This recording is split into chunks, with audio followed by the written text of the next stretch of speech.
usisahau kusubscribe, like na kucomment. Tanzania imesema mahusiano yake na Umoja wa Ulaya ni imara, ya kirafiki na yanaendelea kuimarika licha ya bunge la Ulaya kupiga kura siku ya Alhamisi ya tarehe 19 Juni 2026 kukataa mapendekezo ya kuipatia nchi hiyo msaada wa mamilioni ya dola. Taarifa iliyotolewa na Wizara ya Mambo ya Kigeni ya Tanzania imesema kura hiyo ya bunge la Ulaya sio hatua ya mwisho kwa Tanzania kupoteza msaada kutoka Umoja wa Ulaya na kwamba majadiliano yanaendelea kati ya pande hizo mbili ili kusawazisha tofauti zilizojitokeza.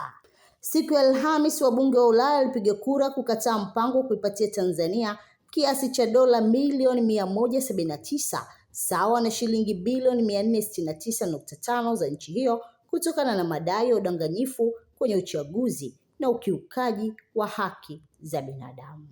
Mapendekezo hayo ya msaada wa kifedha kwa Tanzania kwa mwaka 2026 yaliwasilishwa na Halmashauri Kuu ya Umoja wa Ulaya ambacho ndio chombo cha utendaji cha umoja huo.